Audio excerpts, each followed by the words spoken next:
Universidad, la UNAD, y está la Universidad de La Salle. ¿Y qué significa esto? Que la cátedra lo que está buscando es retomar el pensamiento del doctor Beuchot. Son más de 900 publicaciones que dicen pues todo lo que él ha trabajado con relación a esta hermenéutica y sus aplicaciones, pero necesitamos ya no hacerlo desde la filología, o más bien desde la semiótica a la filosofía, sino desde la filosofía pensar los principios y fundamentos propios de la filosofía analógica. Y para eso es ese seminario permanente, en el que tenemos el gusto pues de contar con el doctor Diego Antonio Pineda, que es el director del Departamento de Filosofía, Arte y Letras de la Universidad de La Salle. Entonces le doy la palabra al profesor Pavel Rodríguez para que nos cuente la vinculación de la licenciatura a la cátedra y a la red, que es una red internacional. Excelente, doctor Mancipe. Veo que ya estamos grabando, estaba un poco, no supe quién puso a grabar, pero gracias por hacerlo porque la introducción al concepto de hermenéutica analógica que nos regalan es muy valioso, es para nosotros también un privilegio, además que hay una coincidencia bastante interesante. La red viene celebrando su año de constitución, ya nos explica el doctor Eduardo. Nosotros estamos también celebrando los 30 años de la licenciatura en filosofía de la Escuela de Ciencias de la Educación de la Universidad Nacional Abierta a Distancia. Y pues también estamos en esos procesos de renovación. Este año yo he llegado a liderar nacionalmente también la licenciatura y parte pues de uno de los conceptos interesantes que tenemos en torno a esos nuevos derroteros está en ampliar los horizontes de sentido conceptuales, teóricos, estar en la vena de estas nuevas discusiones. Me interesa mucho sobre todo esa dimensión y es un juego un poco de palabras y conceptos entre lo dialógico y lo analógico, porque son principios dialógicos muy en la vena de la religación moriniana, pero también ser una gran intención de reconstrucción de los sentidos a partir de la hermenéutica analógica. Así que por supuesto que para el programa, para nuestra propia labor como educadores, es muy valioso poder pertenecer. Máxime el día de hoy, ya como miembros de la red oficialmente, ya enviamos la carta de solicitud por medio del doctor Eduardo, quien es nuestro representante del programa ante la red, y hoy arrancar con este primer seminario permanente con esa cátedra, que es además un autor que siempre me ha fascinado, que es Charles Alexander Peirce, pues por supuesto en cabeza del doctor Pineda, que ya lo presentará el doctor Eduardo para que nos acompañe. En suma, desde la licenciatura, desde nuestra comunidad filosófica, somos la licenciatura más grande de Latinoamérica, tenemos más de 1.200 estudiantes activos en 72 centros a nivel nacional bajo nuestra modalidad híbrida, que para el caso de la licenciatura privilegia también el concepto de la virtualidad y la conectividad, y con los avances de la virtualidad, estos espacios que se hacen en directo, que se hacen grabados, que permiten otras formas de diálogo muy importante con la comunidad filosófica con la cual dialogamos también a nivel nacional e internacional. Entonces, doctor Eduardo, te dejo para que puedas presentar al doctor Diego, a quien de antemano desde todo el programa le agradecemos muchísimo su presencia en ese evento. Muchas gracias, doctor. Bueno, damos la bienvenida al doctor Diego Antonio Pineda Rivera. Él es, como ya lo hemos dicho, director del Departamento de Filosofía, Arte y Letras de la Universidad de La Salle. Y pues él es filósofo, como ya todos saben, es filósofo de la Universidad Javeriana, magíster en filosofía de la Universidad Javeriana, doctor en filosofía de la misma universidad. También hizo una maestría en educación. Él es experto en toda esta línea de pragmatismo, pero también ha trabajado filosofía para niños. Es un gran estudioso de la filosofía para niños. Estuvo estudiando bajo Matthew Littman, como ustedes ya saben, y ha hecho una difusión muy importante de este pensamiento y tenemos el gusto de contar con su presencia. Nos va a ofrecer la conferencia titulada Peirce, Abducción y Lógica del Descubrimiento. Entonces, la idea es que la sesión dure más o menos hora y media y él da la conferencia inicialmente y luego pasamos a una sesión de preguntas. Pueden hacer todas las preguntas que quieran, incluso por el chat, y pues le damos la bienvenida al doctor Diego Antonio Pineda. Bueno, buenas tardes. ¿Me escuchan bien? Perfectamente, Sí, doctor Pineda. perfecto. Vale, muy bien. Bueno, primero que todo, muchas gracias por la invitación, por la presencia de todos acá. Le agradezco mucho a Eduardo la invitación. Aquí hay están conectadas personas con las que también me veo habitualmente, como Eduardo, como María Fernanda, como otros que también conozco desde hace muchos años. Entonces, pues muchas gracias por la compañía. Y vamos a hablar hoy de un filósofo muy interesante, Charles Sanders Peirce, eh, el padre del pragmatismo. Digamos, yo el filósofo que más he estudiado realmente, más que Peirce, es John Dewey, que fue su alumno. Pero desde hace unos años me interesé por la filosofía de Peirce, sobre todo por su concepción de la abducción, porque creo que lo que Peirce ha elaborado es una lógica del descubrimiento científico, no solo una lógica de la investigación, lo voy a explicar un poco más adelante, eh, sino que Peirce intenta mostrar que el proceso de descubrimiento puede ser explicado lógicamente y de ahí surge la noción de abducción. En eso tuve el apoyo de tal vez el mejor conocedor de la obra de Peirce que hay en español, que es Jaime Nubiola, eh, también de algunos otros que han hecho su tesis sobre Peirce, como Darren McNabb, bueno, y muchas personas, el propio Matthew Lipman, que fue un gran lector de los escritos de Peirce y que utiliza muchísimo el pensamiento de Peirce para poder comprender también el pensamiento de los niños. Pero hay también una inspiración literaria muy importante. Yo soy un amante radical de los escritos policíacos, particularmente de Sherlock Holmes. He escrito muchas cosas al respecto y para comprender a Sherlock Holmes se necesita Peirce. Y a Peirce se le comprende mejor cuando uno ve actuando a un detective como Sherlock Holmes. Lo que pasa es que en esta ocasión no voy a hablar de Sherlock Holmes. Me voy a inspirar en un detective sherlockiano, pero peirciano también, que es el que se inventa de una forma muy interesante Humberto Eco en El nombre de la rosa, Guillermo de Baskerville. Entonces, mi reflexión sobre la abducción y la lógica del descubrimiento en Peirce, después del planteamiento general, tiene una parte literaria que es la revisión de algunos pasajes del nombre de la rosa. En segundo lugar, que es la segunda parte de mi exposición, voy a intentar mostrar cómo establece de una forma muy interesante Peirce la diferencia entre la deducción, la inducción y la abducción. Y en la última parte intentaré mostrar cómo la abducción es un proceso lógico, pero está en cierto modo más allá de la razón. Es el cultivo de un cierto instinto racional, dice él en alguna parte. Eso lo digo como para comenzar, pero puesto que tenemos tiempo y puesto que esto tiene un ejercicio cuidadoso de argumentación, voy a ir leyendo el texto. Creo que lo tienen, Eduardo me confirma, creo que el texto ya lo tienen. Y si no lo tienen, Eduardo lo tiene y lo puede compartir perfectamente para los que quieran seguirlo.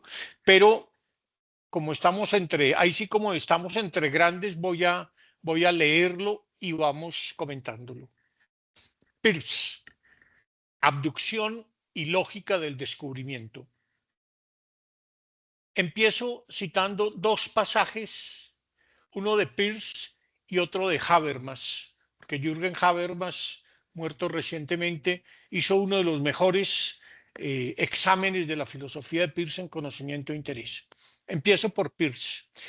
La única manera de descubrir los principios sobre los que algo debería construirse es considerar qué es lo que hay que hacer con la cosa construida después de construirse. Lo que hay que hacer con la hipótesis es rastrear sus consecuencias mediante deducción, compararlas con los resultados de la experimentación mediante inducción y tan pronto quede refutada esa primera hipótesis, como probablemente pasará, descartarla y probar otra. No podemos decir cuánto tiempo pasará antes de hallar la hipótesis que resista todas las pruebas. Empero, esperamos encontrarla finalmente. A la vista de esta perspectiva, está claro que son tres las consideraciones que deberían determinar nuestra elección de una hipótesis, en primer lugar, tiene que poder someterse a prueba experimental. En segundo lugar, la hipótesis tiene que ser tal que explique los hechos sorprendentes que tenemos ante nosotros. En tercer lugar, está la consideración de la economía, una consideración tan necesaria como cualquiera de las que he mencionado a la vista del hecho de que la hipótesis verdadera es sólo una entre innumerables hipótesis posiblemente falsas y a la vista también del enorme coste de la experimentación en dinero, tiempo, energía y pensamiento. Esto es de un texto de Peirce que se llama Sobre la lógica de extraer la historia de documentos antiguos. Casi diría yo que en este texto está resumido todo lo que voy a decir. Si lo vuelven a leer, se darán cuenta por qué. Y el siguiente texto es de Habermas. Peirce no habla del proceso de inferencia en el sentido restringido de una deducción lógica de enunciados a partir de enunciados. Es decir, Peirce no se ocupa de la tradicional lógica formal de paso de unos enunciados verdaderos a otros enunciados verdaderos. Me están diciendo que prefieren que lo comparta. Me ponen en el chat. Si No, quieren lo puedo compartir en pantalla. no, pues preferiblemente no, pero pues sí, si es posible bien, pero pues igual lo estamos siguiendo con la escucha. Lo puedo compartir en pantalla si lo prefieren. Ah, pues Pero sería pues, maravilloso. bueno, Sería. entonces denme un ¿Tienes ahí segundito permisos de? y lo comparto en pantalla. Eso no tiene ninguna dificultad. Ah, Sino bueno, que sería. al principio me dijeron que no, que tal vez era mejor que no, pero me están pidiendo, lo puedo hacer perfectamente. Entonces, denme un segundito, ya está abriendo. Acabo de leer los epígrafes mientras abre bien el documento. Peirce no habla del proceso de inferencia en el sentido restringido de una deducción lógica de enunciados a partir de enunciados. El reasoning, el razonamiento, el reasoning se extiende más bien a la argumentación, por cuyo medio obtenemos enunciados verdaderos sobre la realidad. Las formas lógicas de inferencia, inference, no son reglas que permiten la obtención deductiva de enunciados analíticamente correctos, sino reglas para la obtención de enunciados sintéticamente pertinentes. Las formas de inferencia necesarias desde el punto de vista de la lógica de la investigación son reglas a tenor de las cuales, bajo la condición de un flujo de informaciones, los enunciados pueden ser transformados en otros enunciados. Ciertamente que cada información individual debe poder ser reducida a inferencias de este género, por lo menos implícitas, ya que no podemos apoyarnos ni en principios supremos ni en hechos últimos. Ya lo voy a compartir entonces y hago el comentario a continuación. Aquí. No me permite, dice que solo los organizadores y moderadores de la reunión pueden compartir contenido. Entonces toca que me autoricen. Sí, ve avanzando, ya mientras tanto revisamos si nos permite dar el Perfecto. permiso. Vale, listo, porque si no, entonces sí toca así. Bueno, este texto de Habermas creo que aclara también que finalmente subrayaría lo último del texto de Habermas, dice, no podemos apoyarnos ni en principios supremos ni en hechos últimos. Es decir, la lógica del descubrimiento de Peirce no es ni inductiva ni deductiva. Va, ya me permitieron compartir. Perfecto.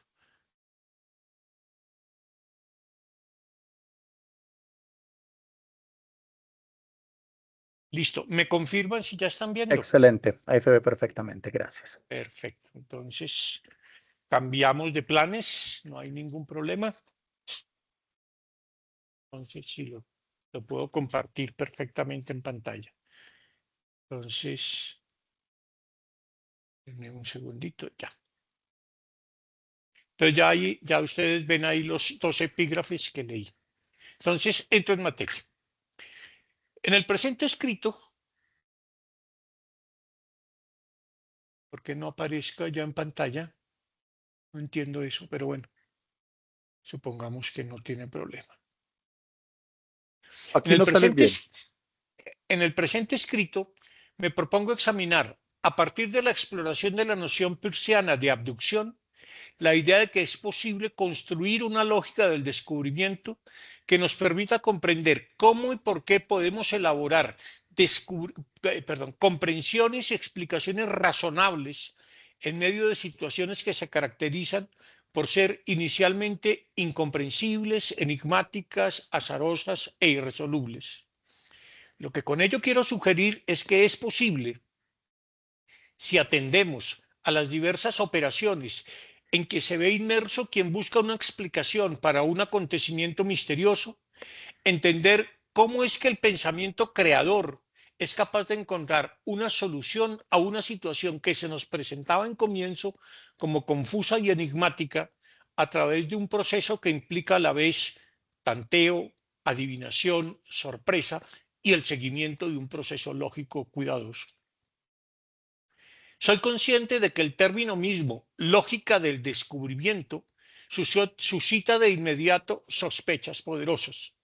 Pues, por una parte, la lógica, como habitualmente la entendemos, se ocupa exclusivamente de establecer las condiciones formales del razonamiento correcto. Y por la otra, el descubrimiento se ha entendido siempre como un asunto psicológico más que lógico.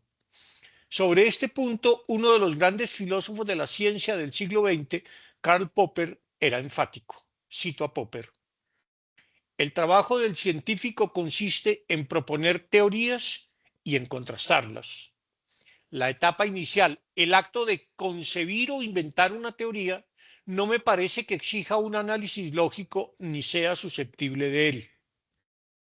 La cuestión acerca de cómo se le ocurre una idea nueva a una persona, ya sea un tema musical, un conflicto dramático o una teoría científica, puede ser de gran interés para la psicología empírica, pero carece de importancia para el análisis lógico del conocimiento científico. Este no se interesa por cuestiones de hecho, sino únicamente por cuestiones de justificación o validez. Mi opinión sobre el asunto, valga lo que valiere, es que no existe en absoluto un método lógico de tener nuevas ideas, ni una reconstrucción lógica de ese proceso. Puede expresarse mi parecer diciendo que todo descubrimiento contiene un elemento irracional o una intuición creadora en el sentido de Bergson. El lógico Irving Copy se manifiesta a este respecto en un sentido semejante. Dice Copy. Aquí muchos estudiamos lógica en la famosa introducción a la lógica de Irving Copy. Nadie ha pretendido nunca establecer un conjunto de reglas para la invención o el descubrimiento de hipótesis. Es probable también que nadie pueda nunca establecerlas, pues este es el aspecto creador de la empresa científica. La capacidad de crear es una función de la imaginación y el talento de una persona y no puede reducirse a un proceso mecánico. Una gran hipótesis científica de dilatados poderes explicatorios como la de Newton o la de Einstein constituye un producto del genio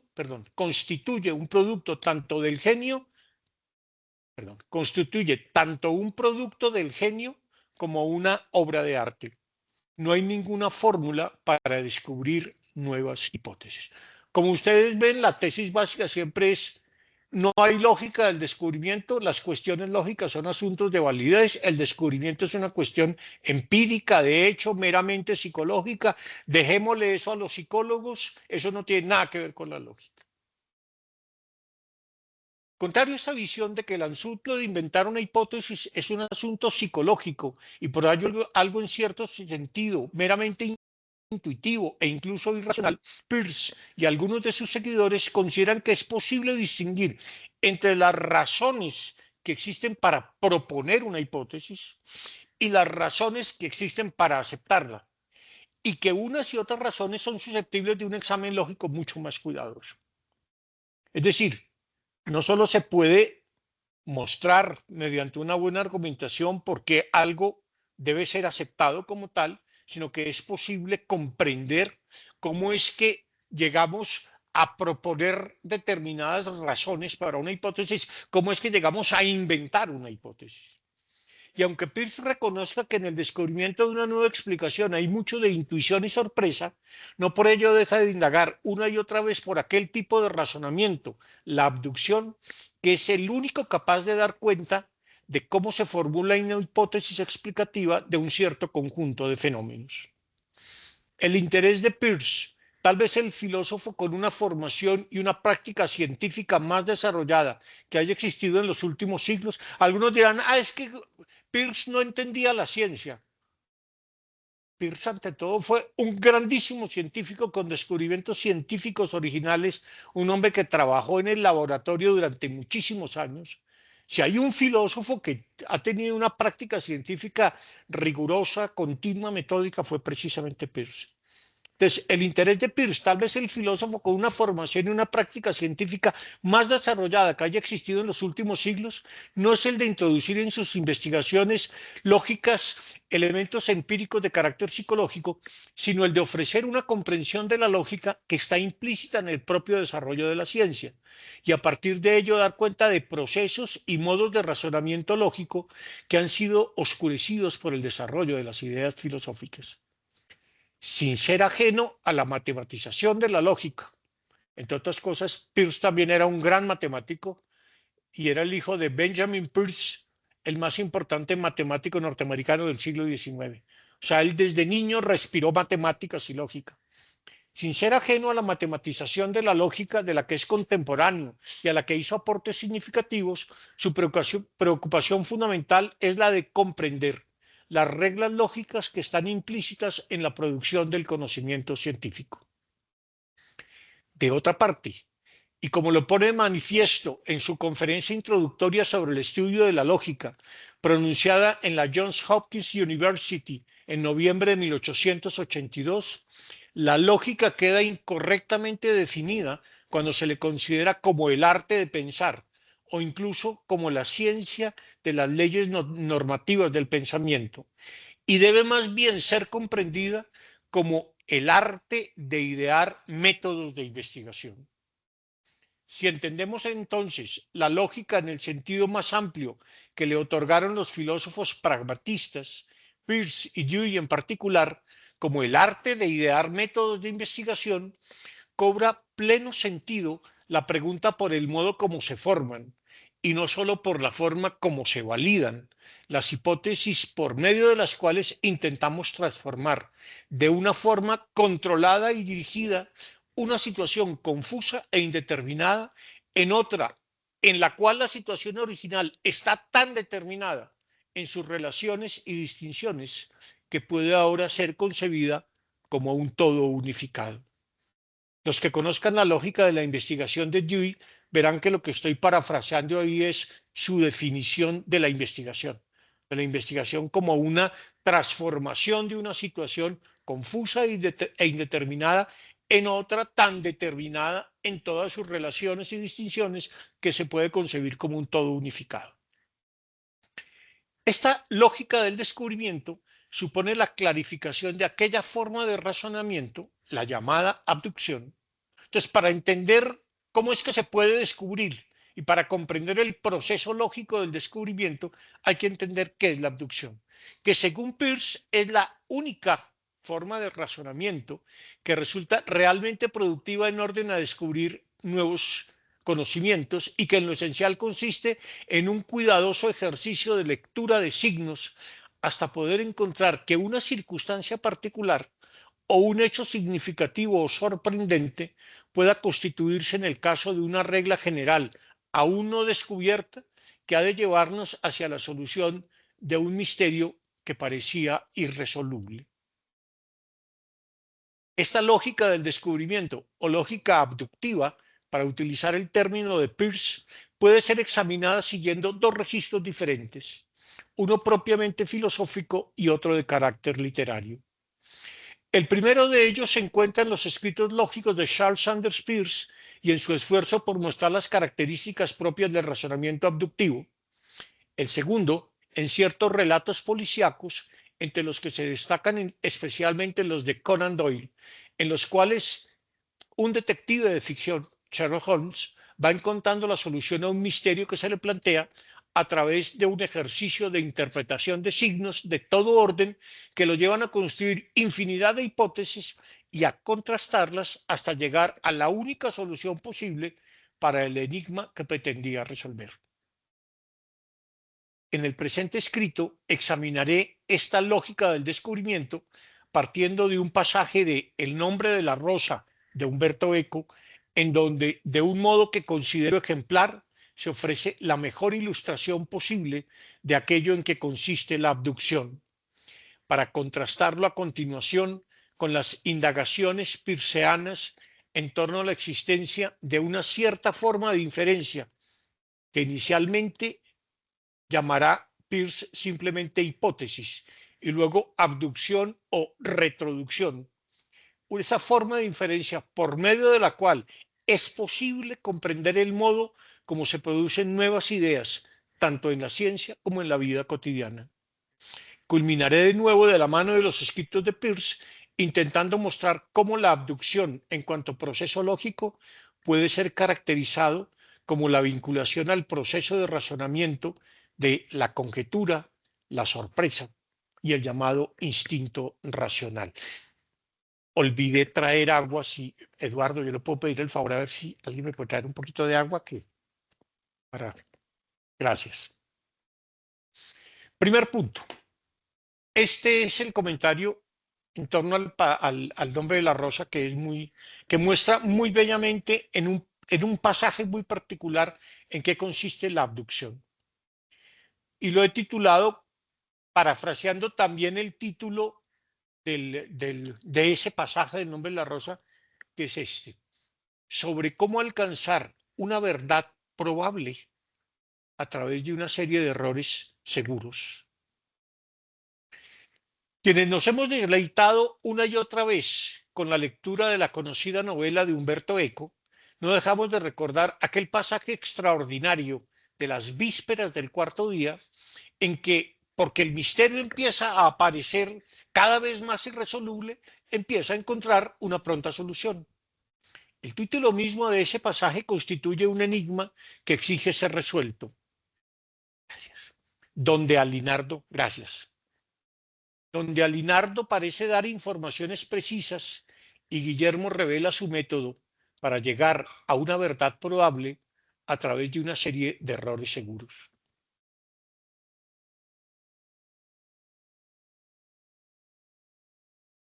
Han muerto ya varios monjes de forma extraña. Hay algo sospechoso que pasa en torno a la biblioteca. Guillermo empieza a ser una presencia cada vez más incómoda para quienes mandan en la abadía.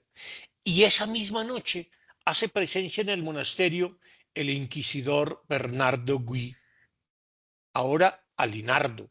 Un monje particularmente enigmático le recuerda a Guillermo de Baskerville y a Azzo de Melk que el último cadáver yacía también donde el libro lo anunciaba, lo que parece mostrar una vez más que todo sucede como el Apocalipsis lo había presagiado. Es cierto que, como lo señala el título, las informaciones de Alinardo parecen preciosas, pero en todo caso son incompletas, llenas de oscuridades y sobre todo están elaboradas en un lenguaje hermético que es preciso comenzar a descifrar. Para Azzo, todo resulta cada vez más incomprensible, pero Guillermo parece empezar a descubrir, entre los hechos que investiga y los delirios de un monje resentido, una luz que pueda conducirlo hacia la verdad que se oculta tras una serie de hechos confusos e inexplicables. Cito un pasaje de las vísperas del cuarto día. No logramos que dijera nada más, nos cuenta Azzo en su relato, de modo que lo dejamos entregado a su pacífico y rencoroso delirio, a su pacífico y rencoroso delirio. Guillermo dijo que aquella conversación le había interesado mucho. Alinardo es un hombre al que conviene escuchar. Siempre dice algo interesante. ¿Qué ha dicho esta vez? Azzo, dijo Guillermo. Resolver un misterio no es como deducir a partir de primeros principios. Y tampoco es como recoger un montón de datos particulares para inferir después una ley general. O sea, resolver un misterio eso no se hace ni deductiva ni inductivamente. Equivale más bien a encontrarse con uno, dos o tres datos particulares que al parecer no tienen nada en común y tratar de imaginar si pueden ser otros tantos casos de una ley general que todavía no se conoce y que quizá nunca ha sido enunciada. Sin duda, si sabes, como dice el filósofo, es decir, Aristóteles, que el hombre, el caballo y el mulo no tienen hiel y viven mucho tiempo, puedes tratar de enunciar el principio según el cual los animales que no tienen hiel viven mucho tiempo. Pero piensa en los animales con cuernos. ¿Por qué tienen cuernos? De pronto descubres que todos los animales con cuernos carecen de dientes en la mandíbula superior. Este descubrimiento sería muy interesante si no fuese porque existen animales sin dientes en la mandíbula superior que no obstante también carecen de cuernos, como el camello, por ejemplo. Finalmente, descubres que todos los animales sin dientes en la mandíbula superior tienen dos estómagos. Pues bien, puedes suponer que cuando se tienen pocos dientes se mastica mal y por tanto se necesita otro estómago para poder digerir mejor los alimentos. Pero ¿a qué vienen los cuernos? Pregunté con impaciencia. ¿Y por qué os ocupáis de los animales con cuernos? Yo no me he ocupado nunca de ellos, pero el obispo de Lincoln sí que se ocupó, y mucho, siguiendo una idea de Aristóteles. Sinceramente no sabría decirte si su razonamiento es correcto. Tampoco me he fijado en dónde tienen los dientes el camello y cuántos estómagos posee. Si te he mencionado esta cuestión era para mostrarte que la búsqueda de las leyes explicativas en los hechos naturales procede por vías muy tortuosas. Cuando te enfrentes con unos hechos inexplicables, debes tratar de imaginar una serie de leyes generales que aún no sabes cómo se relacionan con los hechos en cuestión. Hasta que de pronto, al descubrir determinada relación, uno de aquellos razonamientos te parece más convincente que los otros. Entonces tratas de aplicarlo a todos los casos similares y de utilizarlo para formular previsiones y descubres que habías acertado. Pero hasta el final no podrás saber qué predicados debes introducir en tu razonamiento y qué otros debes descartar. Así es como estoy procediendo en el presente caso. Alineo un montón de elementos inconexos e imagino hipótesis, pero debo imaginar muchas, y gran parte de ellas son tan absurdas que me daría vergüenza decírtelas.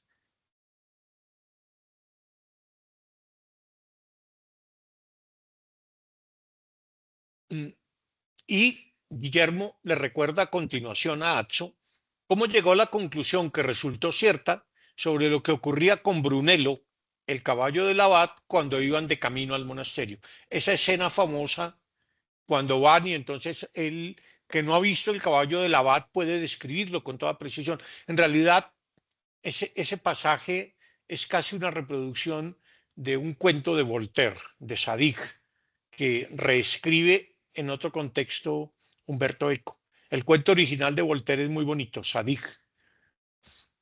Pero en este caso, el de los asesinatos ocurridos en la abadía, le confiesa a Azzo que, aunque tiene muchas hipótesis que podrían explicar lo ocurrido, no cuenta con ningún hecho evidente. Y por lo tanto, lo indicado es darse el tiempo que se requiere para que éstas se vayan decantando hasta que una de ellas cobre la fuerza necesaria para ofrecer la única solución posible al misterio que tienen entre manos. Sin embargo, en el pasaje que acabamos de citar, Guillermo, haciendo acopio del conocimiento que tiene de la lógica aristotélica, empieza a dar cuenta del modo como procede a la hora de intentar descubrir una explicación coherente para tantos hechos misteriosos. Es claro para él que los misterios no se resuelven por un proceso deductivo a partir de primeros principios, pues dicho proceso no podría lograr otra cosa que explicitar en las conclusiones lo que ya estaba implícito en las premisas. tampoco parece conveniente proceder por vía inductiva, es decir, intentando inferir una ley general a partir de datos particulares, pues ello casi siempre nos conduce por el camino de las fáciles generalizaciones que resultan incapaces de comprender las situaciones particulares. Su procedimiento, según lo confiesa, debe partir de una profunda familiarización con los hechos del caso que le permita encontrar que un cierto número de datos particulares que no parecen tener nada en común entre sí pueden ser vistos como casos de una ley general que aún no ha sido descubierta o enunciada. Este procedimiento se puede comprender mejor si se estudia con cuidado lo que enseña Aristóteles en sus analíticos y sobre todo si se atiende con cuidado al modo como aplica sus reglas lógicas a la clasificación de los animales y a la explicación de hechos sorprendentes, como el de que los animales con más de un estómago carecen de incisivos superiores. Planteado de esta forma, a la solución de un misterio no se llega por vía directa, sino que hay que proceder por caminos tortuosos, pues implica la enunciación sucesiva de leyes posibles, hipótesis, la búsqueda de casos que ponen en entredicho tales enunciaciones y sobre todo el planteamiento de todo tipo de preguntas hasta que por fin y después de un doloroso proceso de búsqueda se acierte con una línea de razonamiento que parezca poder resolver los múltiples interrogantes que se le planteen y sea capaz de dar cuenta de todos aquellos acontecimientos que no resultaban observables y ni siquiera podían ser previstos. Esta forma de proceder no tiene nada de infalible. Por el contrario, implica caminar de error en error hasta encontrar por fin aquella línea de investigación y razonamiento que nos permite dar cuenta de lo no observado, de lo no enunciado, de lo imprevisto, de lo insignificante, pues es allí donde reside el misterio que nos hemos propuesto desentrañar. Hay una sola regla ineludible para quien procede de esta manera. Hay que imaginar la mayor cantidad posible de hipótesis, pues no hay otra forma en la cual los casos particulares que parecen completamente desvinculados entre sí puedan ser vistos como casos de una ley general que está aún por ser descubierta, formulada y ensayada.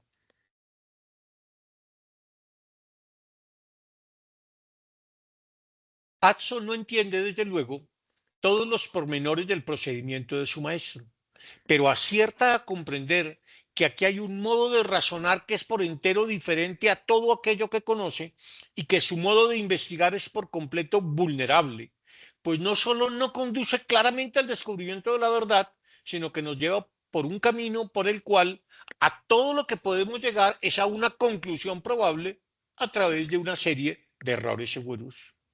Su perplejidad no puede ser mayor. En aquel momento, nos dice Atzo, comprendí cómo razonaba mi maestro y me pareció que su método tenía poco que ver con el del filósofo que razonaba partiendo de primeros principios y los modos de cuyo intelecto coinciden casi con los del intelecto divino. Comprendí que cuando no tenía una respuesta, Guillermo imaginaba una multiplicidad de respuestas posibles, muy distintas unas de otras. Me quedé perplejo. Pero entonces me atreví a comentar, aún estáis lejos de la solución. Estoy muy cerca, pero no sé de cuál. O sea que no tenéis una única respuesta para vuestras preguntas. Si la tuviera, Atzo, enseñaría teología en París. ¿En París siempre tienen la respuesta verdadera? Nunca, pero están muy seguros de sus errores. ¿Y vos? Dije con infantil impertinencia. ¿Nunca cometéis errores? A menudo, respondió. Pero en lugar de concebir uno solo, imagino muchos, para no convertirme en el esclavo de ninguno. Me pareció que Guillermo no tenía el menor interés en la verdad, que no es otra cosa que la adecuación entre la cosa y el intelecto. Él, en cambio, se divertía imaginando la mayor cantidad posible de posibles. Confieso que en aquel momento desesperé de mi maestro y me sorprendí pensando, menos mal que ha llegado la Inquisición. Tomé partido por la sed de verdad que animaba a Bernardo Gui. Con la mente ocupada en tal culpables pensamientos, más turbado que Judas la noche del Jueves Santo, entré con Guillermo en el refectorio para consumir la cena. La angustia de Axo es perfectamente comprensible. No solo su maestro le da todo tipo de respuestas evasivas, sino que no parece preocuparle la verdad y le gusta más bien divertirse en el mero planteamiento de hipótesis, cada una más descabellada que la anterior. Guillermo, por su parte, no ha encontrado todavía lo que está buscando, pero no por ello está perdido. No aspira al modo cartesiano a tener un método que lo conduzca de un modo seguro al encuentro de la verdad, entre otras cosas, porque no vive de la sed de verdad que anima al inquisidor. No le importa hallar verdad alguna, quiere solo resolver un misterio que afecta de modo tan radical la vida en la abadía. Y sobre todo, no tiene problema en cometer errores. Su aspiración no es enseñar teología en París, todo lo contrario. Su método implica cometer errores, y muchos errores, para no hacerse esclavo de ninguno de ellos. Todo parece un simple juego, el de imaginar la mayor cantidad posible de posibles. Pero se trata de un juego serio. Lo que no es serio es pretender explicar lo que ocurre en circunstancias particulares a través de un razonamiento que toma como premisas primeros principios, o lo que se hace más a menudo, inferir reglas que se pretenden universales de casos que son completamente particulares. Su juego es serio y honesto, pero por ello mismo más complicado. Y eso es lo que pretende enseñarle a Atso, lo tortuosos que son los caminos por medio de los cuales buscamos leyes explicativas en los fenómenos naturales. Ese imaginar la mayor cantidad posible de posibles no es otra cosa que el ejercicio que todo investigador debe hacer a partir de una cuidadosa lectura de los signos que le ofrecen los hechos del caso. El de formular todo tipo de hipótesis, incluso las que parecen absurdas o increíbles, hasta que de pronto una de ellas empieza a tomar fuerza propia y hace inválidas las otras, porque puede constituirse en una ley general, hasta entonces no formulada, que da cuenta mejor que ninguna otra de todos los hechos del caso.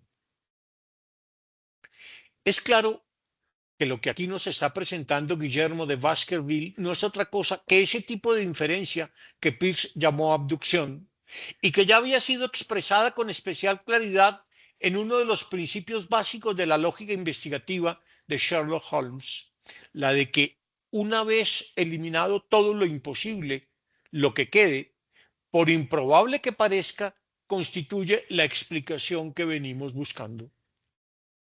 Lo que corresponde al investigador no es entonces hacer deducciones basadas en primeros principios, ni inferir reglas generales de casos particulares, sino examinar con el mayor cuidado posible todos los signos que se le presentan y construir con base en ellos el mayor número posible de hipótesis explicativas. Su percepción eficaz, su reflexión serena y cuidadosa, y también una cierta capacidad para dejarse sorprender y para acertar en la línea de investigación más certera, le permitirán desechar todas las hipótesis que se revelan como imposibles y dejarse guiar por aquella que lo conducirá con un cierto grado de certeza hacia la solución del misterio. No se trata de un camino seguro y sin peligros. Se trata, por el contrario, de evadir toda una serie de trampas que le tienden los signos siempre oscuros y ambiguos con que se tropieza, sus tendencias a engañarse ante las primeras evidencias y la fragilidad de todas las teorías que va construyendo a medida que avanza en su camino. Su modo de proceder no tiene nada de infalible, pero puede ser autocorrectivo, pues sabe que solo llegará a una verdad probable y lo hará a través de una serie de errores seguros. Pero intentemos comprender mejor en qué consiste esta lógica del descubrimiento a partir de lo que al respecto nos señala Charles Sanders Peirce y su modo de clasificar las formas básicas del razonamiento humano.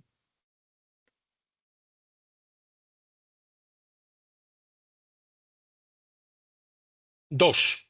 Charles Sanders Peirce. Los tres tipos de razonamiento.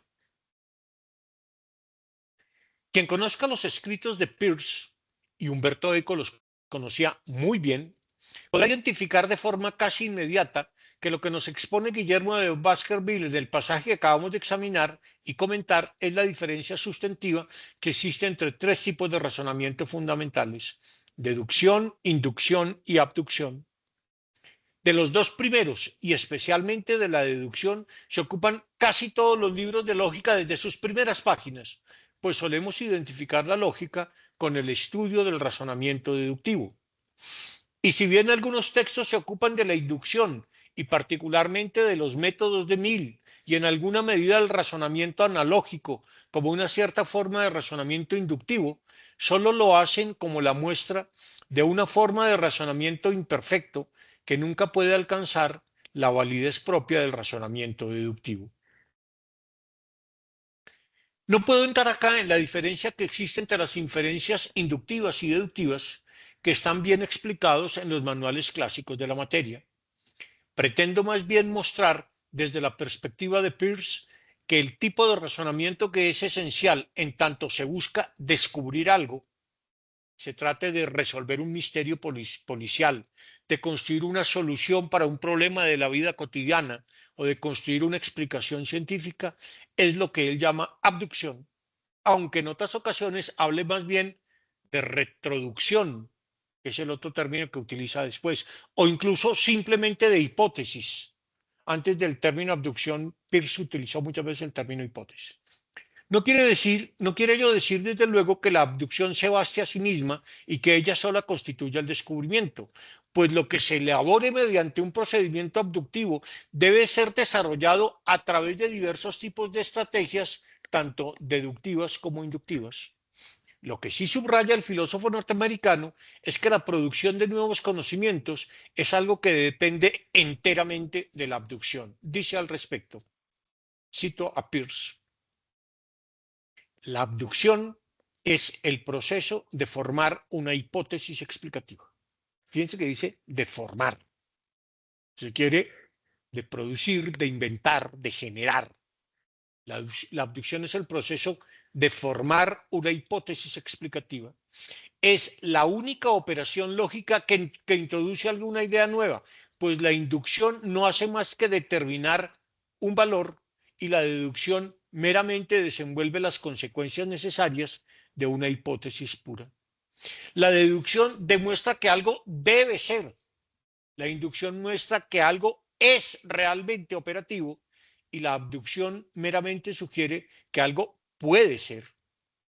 La única justificación de esta es que a partir de su sugerencia, la deducción puede hacer una predicción que puede ponerse a prueba mediante la inducción, y que si alguna vez hemos de aprender algo o entender los fenómenos en absoluto, ha de ser mediante la abducción.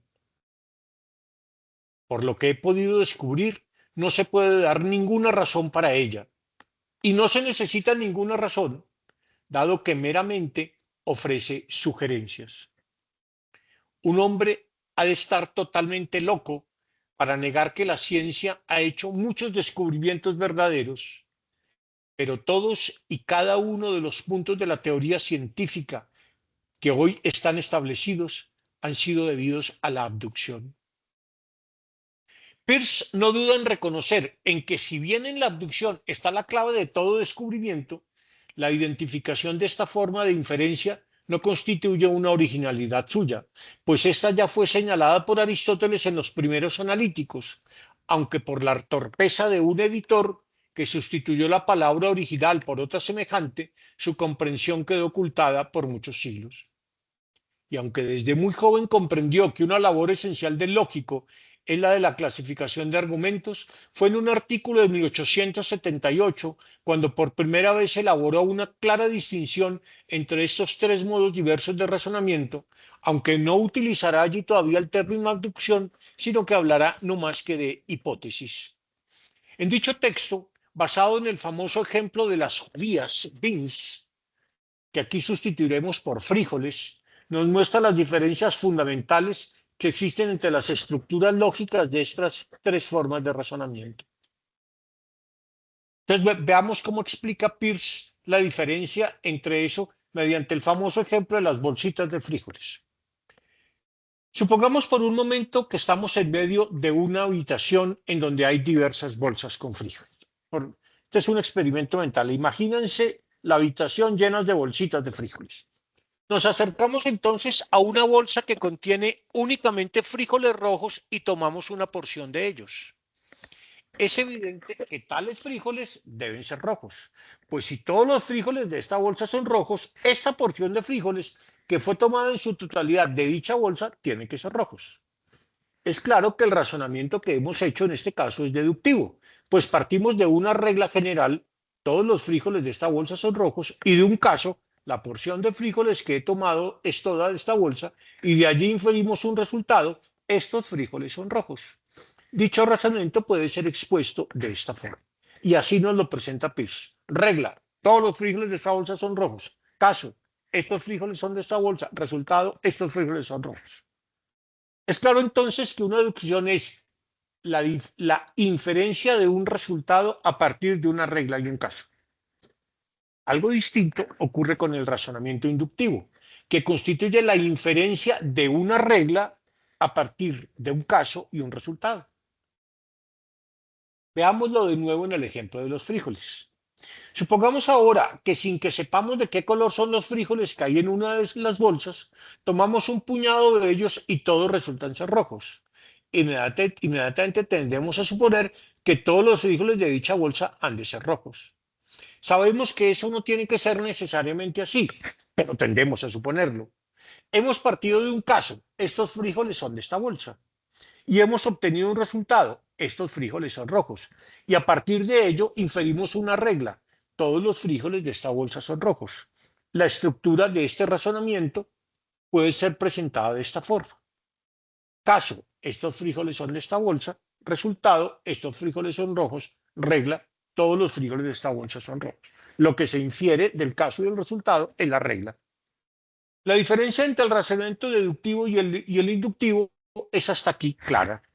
El primero es un razonamiento analítico explicativo, puesto que la conclusión no hace más que hacer explícito, en la conclusión, sí, claro, la conclusión no hace más que hacer explícito lo que ya estaba contenido en las premisas. Y ese es el tipo de razonamiento típico de los cursos clásicos de lógica centrados en el razonamiento deductivo. El segundo, en cambio, es sintético o ampliativo, pues no se limita a hacer explícito lo ya contenido en las premisas, sino que nos sugiere la existencia de una regla, pues no hemos llegado a la conclusión a través del examen de la totalidad de los frijoles contenidos en la bolsa. Ahora bien, esta no es la única forma posible de hacer una inferencia sintética.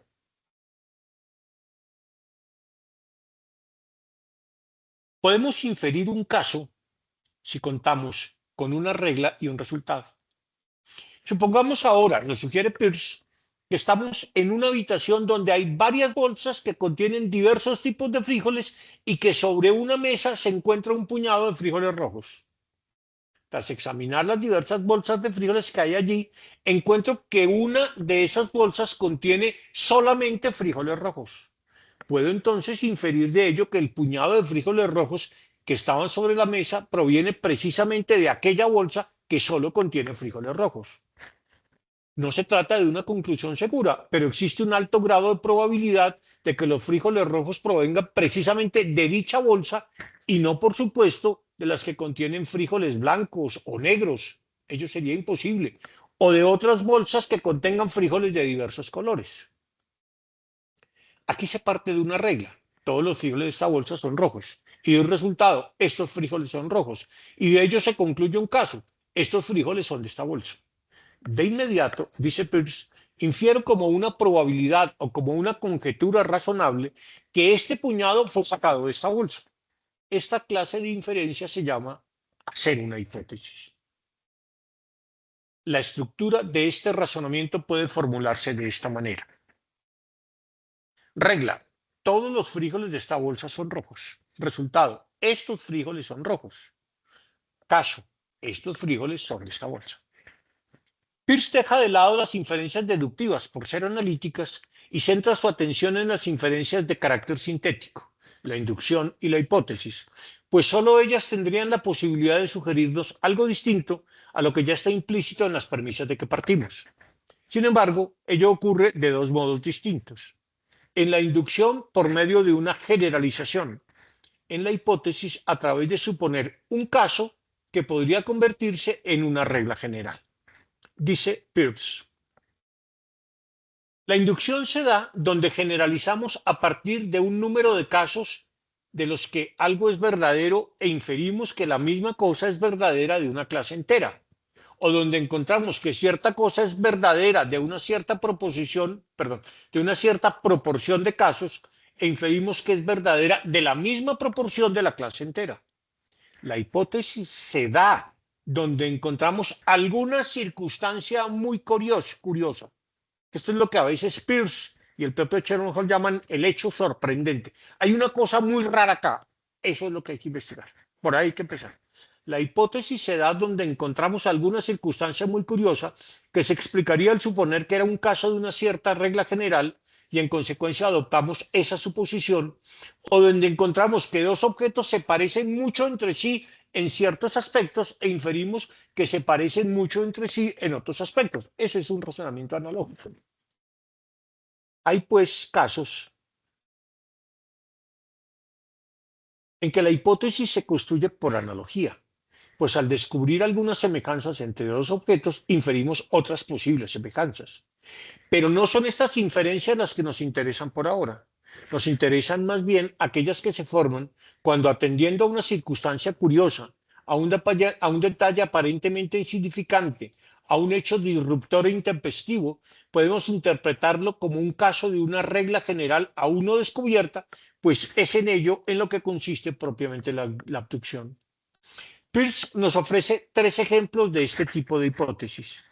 El primero de ellos, fruto de una experiencia personal, su visita a una provincia turca. Peirce viajó por lo menos en 4 ocasiones a Europa y estuvo en distintos países. Una vez fue a Turquía. Su visita a una provincia turca en donde se encuentra con un hombre a caballo rodeado de 4 jinetes que sostenían un palio sobre su cabeza, lo que le hace suponer que era el gobernador de la provincia. Entonces dice, él pone ese ejemplo para mostrar un ejemplo de cómo él elaboró una hipótesis. El segundo, la suposición de que encontrar restos fósiles de peces al interior de un país constituye un signo de que el mar bañó en algún momento ese lugar. El tercero, la suposición de que existió un hombre llamado Napoleón Bonaparte, pues no habría otra manera de explicar los numerosos documentos y monumentos que hacen referencia a un personaje que no pudimos conocer. Ninguno tiene evidencia de la existencia de Napoleón, pero evidentemente, solo suponiendo la existencia de Napoleón, podríamos entender una cantidad de hechos y documentos históricos. Las hipótesis, desde luego, son argumentos débiles, pues consisten en suposiciones. Toda hipótesis es una suposición. En cuanto tales, inclinan nuestro juicio hacia una determinada conclusión, aunque no podamos decir de ella que es una conclusión verdadera, sino solo una conjetura.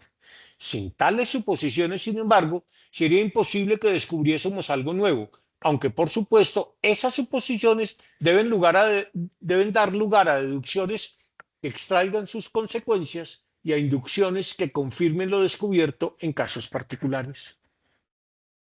Peirce no niega que puede haber casos de inducción en los procesos investigativos de las ciencias naturales, como cuando se pueden descubrir ciertas regularidades en la observación de determinados fenómenos.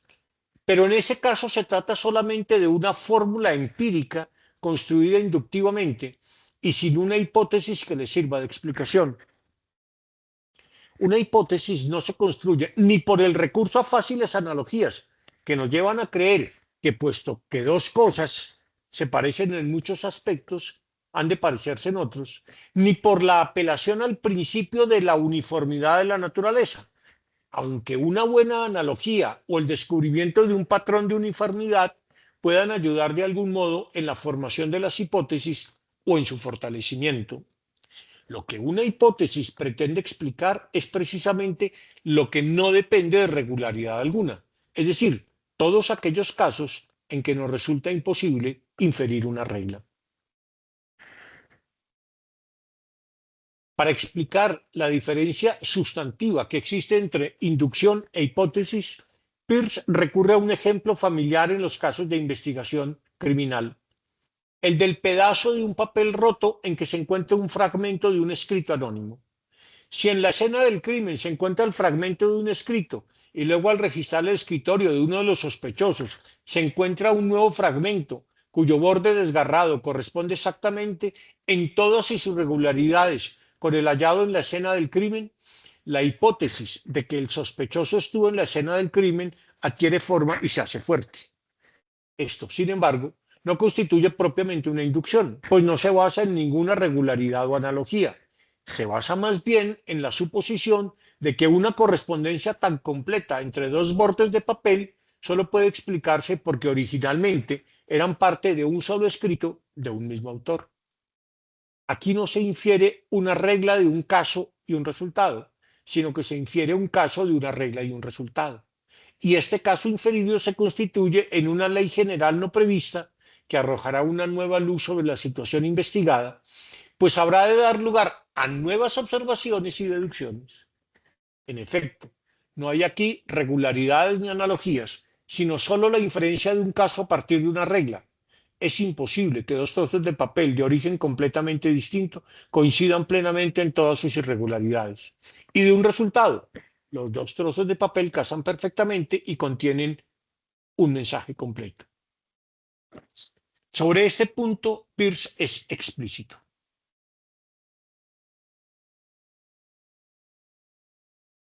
La hipótesis ha sido llamada una inducción de caracteres. Un número de caracteres que pertenecen a cierta clase se encuentran en cierto objeto, de donde se infiere que todos los caracteres de esa clase pertenecen al objeto en cuestión.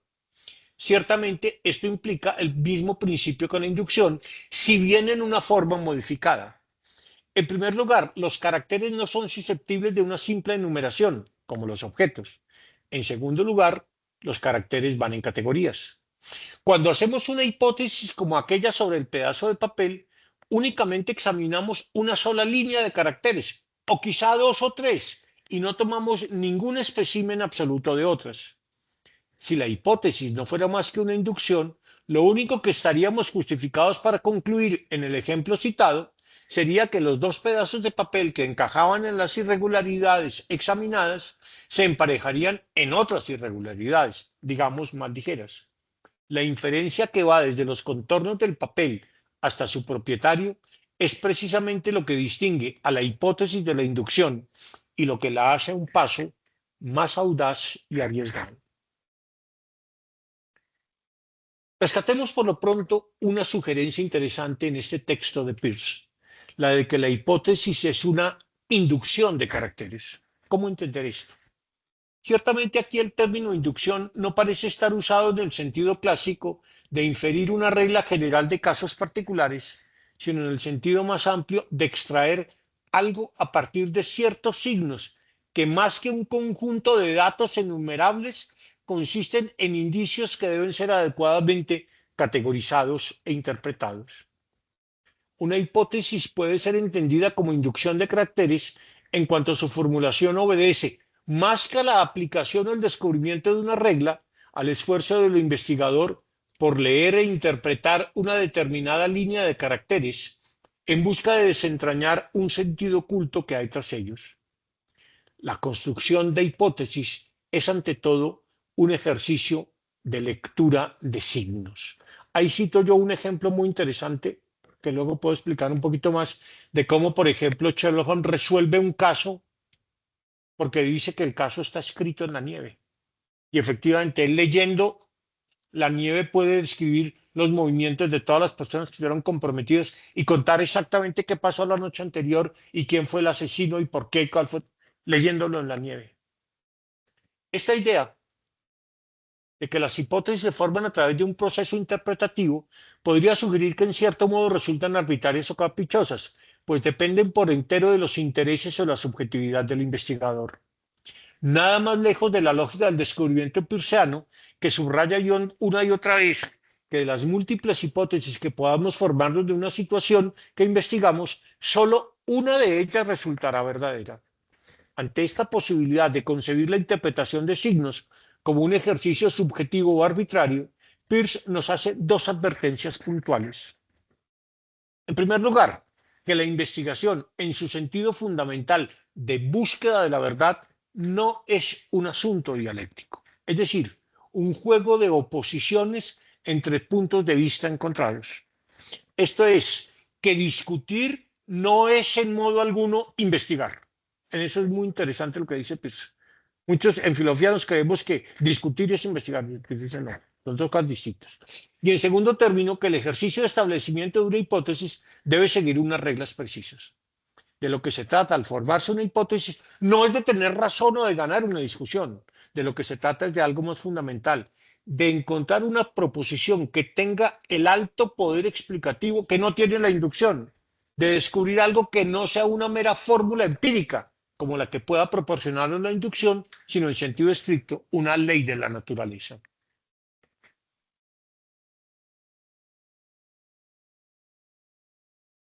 Tercero y último punto. La abducción como conjetura, sorpresa e instinto racional. Para quien se acerca a los escritos de Charles Sanders Peirce con el afán de aclarar su concepción de la abducción, resulta evidente que se trata de un asunto que tiene dos tratamientos diferentes, aunque no por ello opuestos o contradictorios, en momentos diversos de su desarrollo filosófico. El primero de ellos, el primero de estos tratamientos, es el de su artículo Deducción, Inducción e Hipótesis de 1878, del que ya hemos dado cuenta en el punto anterior. Allí no utiliza el término abducción, sino el de hipótesis, y se limita a mostrar que este es un tipo de razonamiento de una naturaleza diferente a la deducción y la inducción. El segundo es aquel de muchos de sus escritos posteriores y particularmente sus conferencias en Harvard sobre el pragmatismo de 1903, es decir, unas conferencias escritas 25 años después, en que sin abandonar nunca la diferencia ya establecida entre estas formas de razonamiento, no solo emplea ya claramente el término abducción o en algunas ocasiones retroducción, sino que hace un esfuerzo mayor por comprender, establecida ya la diferencia entre estas tres formas de razonamiento, el modo como opera la abducción propiamente dicho, es decir, esa peculiar forma de razonamiento ordenada a la generación de hipótesis explicativas. Allí no solo reconoce que debe replantear el asunto, sino que señala que la lógica de la abducción es el punto clave de su pragmatismo.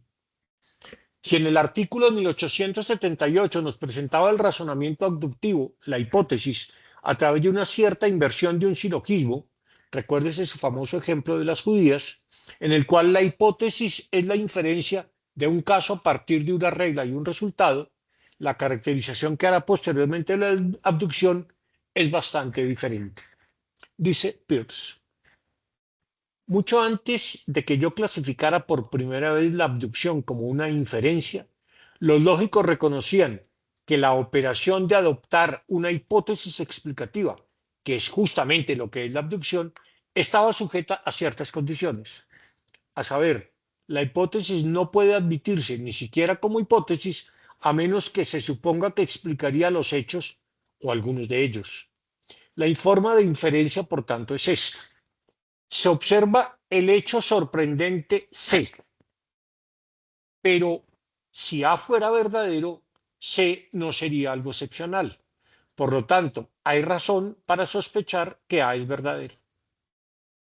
Es decir, que eso que parece tan excepcional puede obedecer a una regla general. En principio no hay ninguna diferencia fundamental entre los dos modos señalados de tratar la abducción, pues se trata de comprender el mismo asunto, el de cómo nos formamos una hipótesis explicativa y la adoptamos como la base para la comprensión de un determinado fenómeno o conjunto de fenómenos. Hay, sin embargo, en esta presentación de la estructura lógica de la abducción, dos elementos que no eran tan claros en la formulación previa. Por una parte, que el punto de partida para la abducción es la observación de un hecho sorprendente. Por la otra, que ese mismo hecho que nos resulta sorprendente dejaría de ser excepcional si pudiéramos hacer una cierta suposición, la suposición de que A es verdadero. Veámoslo ahora de esta manera. Supongamos que en la investigación de un homicidio se encuentra en una esquina del lugar donde se ha cometido el crimen un pequeño trozo de ceniza y que es posible establecer por el tipo de ceniza que genera de qué tipo de cigarrillo proviene. Se trata sin duda de un hecho sorprendente en la medida en que si bien hay ya un conjunto de hechos conocidos, los que aporta el examen del cadáver y en general todo aquello que se puede observar en la escena del crimen, este es un hecho aparentemente aleatorio, pero que podría ser significado si se le vincula con el conjunto de los hechos observados. Ahora bien, ¿qué hacer con un hecho como ese? El investigador puede suponer, desde luego, que quien perpetró el crimen fumó una determinada marca de cigarrillos. Y si es posible determinar, por el análisis de la ceniza que deja, la marca de cigarrillos de que se trata, allí tendrá una pista que podrá seguir de forma sistemática, pues la marca de cigarrillos que fumó en la escena del crimen, el perpetrador del crimen, le permitirá empezar a averiguar de qué tipo de persona se trata o al menos de dónde proviene. Ese ejemplo, como explico ahí, es de Estudio en Escarlata, que es la primera novela escrita sobre Sherlock Holmes, que él lo resuelve a partir de un pedazo de ceniza que encuentra en la escena del crimen parada en un rincón. Es cierto que todo lo que se haga a partir del examen del trozo de ceniza no serán más que conjeturas, pero precisamente se trata de eso, de hacer buenas conjeturas, pues no hay otra forma de arrojar luz sobre lo que allí haya sucedido que a través de conjeturas que podrán ir ganando o perdiendo fuerza en la medida misma en que avance el proceso de investigación. Como bien lo dice Peirce, la conclusión de un razonamiento aductivo no es otra que, comillas, hay razón para sospechar que A es verdadero. No hay desde luego ninguna razón para afirmar que ese trozo de ceniza proviene de un cigarrillo que fumó el criminal, pues ni siquiera sabemos con certeza que el criminal sea fumador. Bien podría ser otra persona la que fumó allí un cigarrillo. Sin embargo, podemos suponer. Y no se trata de una suposición cualquiera, sino de una suposición que abre una línea de indagación que se puede seguir explorando. No se trata tampoco de analogía alguna, sino de una suposición, pero de una suposición que por débil que sea, puede hacerse fuerte si lo que de ella somos capaces, perdón, si lo que de ella somos capaces de inferir por vía deductiva e inductiva, la va fortaleciendo. Y sobre todo, de una suposición que hace que el hecho que en principio resultaba sorprendente deje ahora de ser excepcional. Lo importante no es entonces que la suposición se pruebe de inmediato. En efecto, solo sabremos si la suposición es adecuada a medida que avancemos en la investigación y cuando ese hecho sorprendente sea coherente con los demás hechos conocidos, sino que a partir de ella podamos comprender mejor los hechos ya conocidos e imaginar hechos que aún no hemos percibido ni comprobado.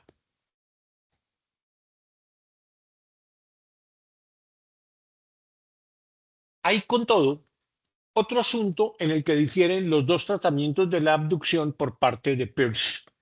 Están hechos a partir de énfasis diferentes. En el primero de ellos, lo esencial era mostrar que había una tercera forma de inferencia diferente a las ya reconocidas por los lógicos, deducción e inducción. Ahora, en este tratamiento nuevo de 1903, lo esencial no es distinguir entre estas formas de razonamiento, pues ya están establecidas, sino entender el procedimiento científico y cuál es la función que en él tiene la abducción como proceso de formar una hipótesis explicativa. Así, si bien hay continuidad entre los dos tratamientos de la abducción, en el segundo de ellos se ponen mucho más de presente ciertos elementos no racionales, sorpresa, suposición o conjetura, e incluso un cierto instinto racional como componentes fundamentales de la lógica del descubrimiento. Puesto que la abducción no es otra cosa que el proceso de formar una hipótesis explicativa, tiene un carácter eminentemente preparatorio. En esto difiere, una vez más, de la inducción, que constituye el paso concluyente de un proceso investigativo. Y para que la abducción sea adecuada, no podemos dejarnos llevar por prejuicios o por teorías previas que nos propongamos demostrar a toda costa. La mente del investigador debe estar abierta a todas las posibilidades y siempre dispuesta a dejarse sorprender por los hechos imprevisibles que la desafían. Pero como no puede permanecer simplemente a la expectativa, tiene que poder imaginar todo lo que resulte posible o al menos probable. Sin perder esta condición, debe, sin embargo, tomar riesgos. Y entonces empezar a hacer conjeturas, suposiciones y hasta puede jugar a intentar adivinar lo que pudo haber ocurrido, pues la verdad no se revela a quien simplemente pretende contemplarla. Es como si la mente humana se viese compelida, apenas logra una cierta familiaridad con los hechos del caso, a exigir una teoría que dé cuenta del conjunto de lo percibido. Los hechos sorprendentes exigen una teoría a partir de la cual lo que al principio resultaba sugerente se convierta ahora en verdadero. Dice Peirce al respecto. La abducción parte de los hechos sin que tenga al principio a la vista ninguna teoría, aunque es motivada por la sensación de que se necesita una teoría para explicar los hechos sorprendentes. La inducción parte de una hipótesis que parece recomendarse a sí misma sin que al principio tenga a la vista hechos particulares, aunque siente la necesidad de hechos para dar apoyo a la teoría. La abducción busca una teoría, la inducción busca hechos. En la abducción, la consideración de los hechos sugiere la hipótesis. En la inducción, el estudio de la hipótesis sugiere los experimentos que revelan los mismos hechos que la hipótesis había señalado. Ahora bien, ya hemos visto que ninguna verdad nueva puede provenir de la inducción o la deducción. Solo puede provenir de la abducción, y la abducción no es, después de todo, nada más que adivinación. Por tanto, debemos tener la esperanza de que, aunque las explicaciones posibles de nuestros hechos puedan ser estrictamente innumerables, nuestra mente será capaz de adivinar la única explicación verdadera de ellos en algún número finito de adivinaciones. Estamos obligados a asumir eso, independientemente de cualquier evidencia de su verdad. Animados por esa esperanza, hemos de proceder a la construcción de una hipótesis. Resulta sorprendente que Peirce defina la inferencia abductiva como una especie de adivinación. La verdad es que el término que casi siempre utiliza para ello es guessing, que bien podría traducirse por conjetura, suposición e incluso adivinación. En algunos casos, como en el del modo como descubrió a la persona que robó su reloj al descender de un barco en Nueva York, esa historia la cuentan muy bien Humberto Eco y Thomas Sebeok en el libro El signo de los tres, que es en un viaje que hace Peirce a Nueva York, cuando se va a bajar del barco se da cuenta que le roban el reloj. Y entonces le pide al capitán que reúna a todos los marineros y los mira a todos y dice, ese me robó el reloj. Dicen, pero usted no puede acusar. Dice, ese me robó el reloj. Inmediatamente empieza a mostrar y lo lleva y contrata a unos investigadores hasta que efectivamente era el que le había robado. Entonces él pone ejemplos concretos de su vida como ese del robo del reloj. Entonces, bueno, en algunos casos, como en el del modo como descubrió a la persona que robó su reloj al descender de un barco en Nueva York, Peirce insistirá en la existencia de un instinto adivinatorio que está a la base de todos nuestros progresos en el conocimiento. No hay que suponer por ello que lo que pretende afirmar sea que el descubrimiento es algo totalmente azaroso, sino que la única forma a través de la cual resulta posible encontrar una idea nueva es intentando adivinar, es decir, haciendo conjeturas, construyendo suposiciones, aventurando hipótesis, pues siempre podemos tener la esperanza de que tras un cierto número de adivinaciones es imposible que no se nos revele la única hipótesis que está en condición de dar cuenta del conjunto de los fenómenos observados. En todo caso, y puesto que a Peirce lo que le interesa comprender no es simplemente cómo se confirma o refuta una teoría, sino sobre todo cómo llegamos a concebirla, es indudable que a la imaginación corresponde un lugar preponderante en ello, pues la lógica del descubrimiento no es otra cosa que el empleo de la imaginación para la resolución de enigmas que, una vez son iluminados por una hipótesis adecuada, entran por el camino que conduce a su posible solución a través de estrategias tanto deductivas como inductivas. Hasta aquí parece claro cómo es que, según Peirce, llegamos a tener una abducción. Pero, ¿por qué es eso? ¿Por qué es esta posible?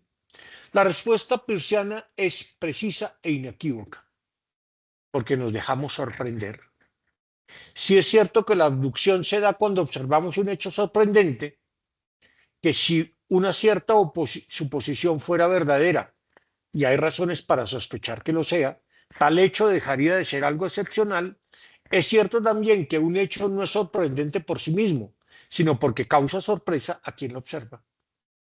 Tal sorpresa no es la admiración aristotélica, que nos lleva simplemente a reconocer que las cosas son como son, sino algo que estimula nuestro afán de comprender y desata un proceso investigativo, pues rompe con un hábito establecido. Es cierto que no podemos provocarla, pero también que fácilmente podríamos evitarla o simplemente no atender a ella, pues un hecho que no suscita la sorpresa es simplemente un hecho que no resulta sorprendente. La sorpresa es una cierta disposición de ánimo sin la cual el proceso investigativo mismo nunca se desplegaría. Pero es también mucho más que eso. Es el punto de quiebre mediante el cual se nos exige cambiar de perspectiva y desarrollar nuevos hábitos.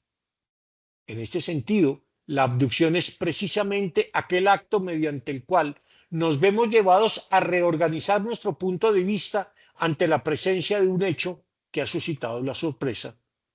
Y por supuesto, no es un acto que ocurre en el vacío, sino que se da dentro de un entramado de todo tipo de sugerencias y conjeturas que previamente están en juego y que impulsan el espíritu en una y otra dirección. Cuando Sherlock Holmes, que está investigando la pérdida de un famoso caballo y la misteriosa muerte de su entrenador, este es un caso que se llama Brillo de Plata, que es muy bonito, descubre casi por casualidad que las ovejas que pasan cerca del lugar presentan una cojera repentina. Y entonces es capaz de dejarse sorprender por un hecho que aparentemente nada tiene que ver con lo investigado, pero lo que le ayuda a recomponer toda la trama de acontecimientos que investiga y otorga una nueva luz, pues empieza a suponer que el entrenador muerto y el caballo desaparecido solo son explicables a la luz de una operación quirúrgica que sobre el caballo ejercía el entrenador y sobre la que previamente probaba en las ovejas.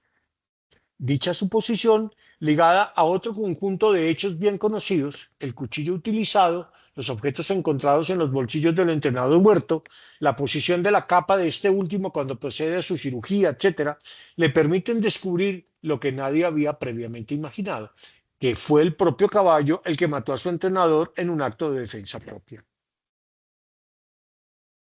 Resulta, resulta extraño que alguien que se ha propuesto construir una lógica de la investigación científica y que es él mismo un notable científico con descubrimientos importantes en campos tan disímiles como la astronomía, la lógica, las matemáticas, la semiótica y varias ciencias más, cuando quiere dar cuenta de la lógica del descubrimiento, enfatice que para construir una hipótesis y una teoría científica, el punto de partida por excelencia sean cosas tan poco racionales como la conjetura y la sorpresa.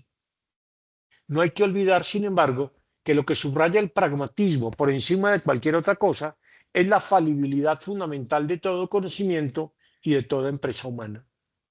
Peirce no busca un punto arquimédico para el conocimiento, ni cree que el camino para alcanzarlo pueda ser una duda abstracta del estilo de la cartesiana. La ciencia se funda en dudas efectivas, en perplejidades concretas, en enigmas que exigen una resolución pronta y eficiente y no en preguntas o dudas genéricas.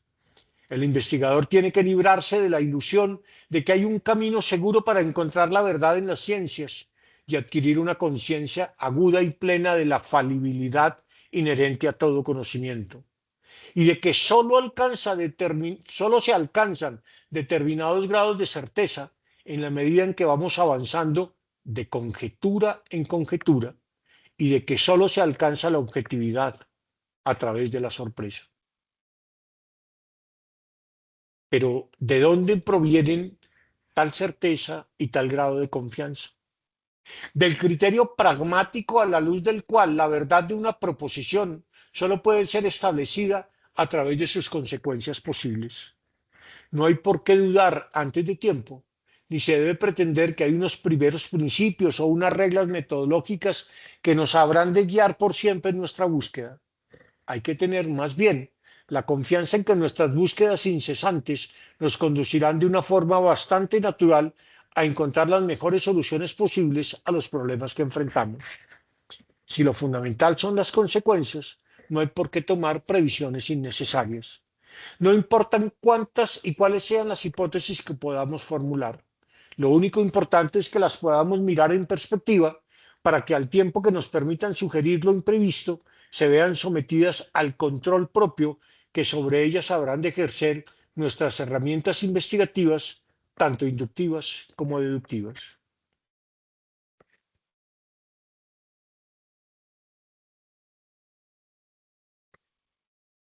Ahora bien, para Peirce, todo tiene su fundamento en la creencia.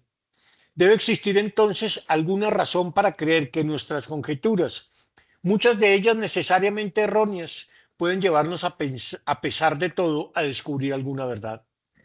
Es cierto, desde luego, que muchas de nuestras conjeturas fallan.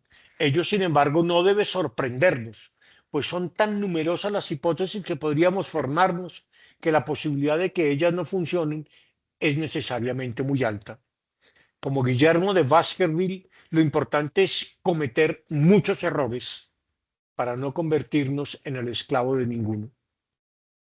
Lo que debería sorprendernos más bien, piensa Peirce, es todo lo contrario, que tan a menudo acertemos después de unos cuantos intentos.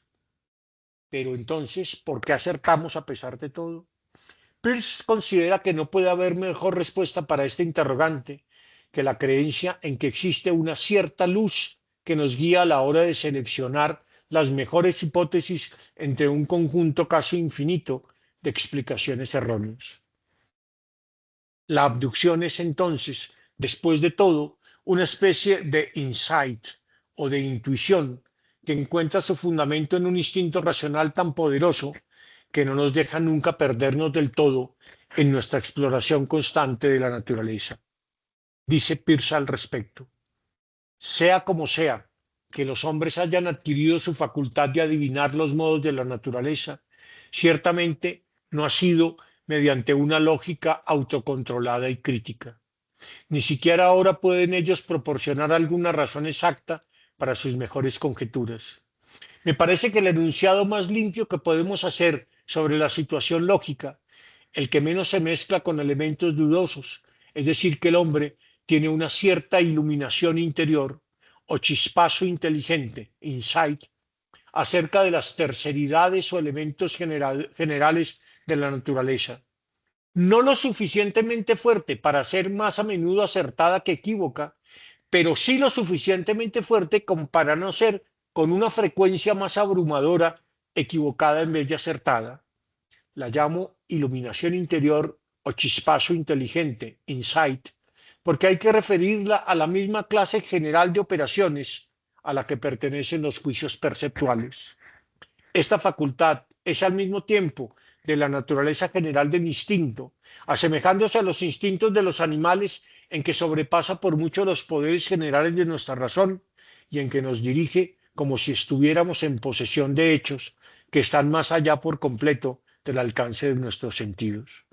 Se parece al instinto también en su pequeña susceptibilidad al error, pues aunque se equivoca con más frecuencia que acierta, la frecuencia relativa con la que acierta es en general el aspecto más maravilloso de nuestra constitución. Tal vez no tengamos una visión tan optimista de la naturaleza humana como la que aquí demuestra Peirce, pero como otras veces, se trata de un asunto de creencias que no podemos aquí dilucidar.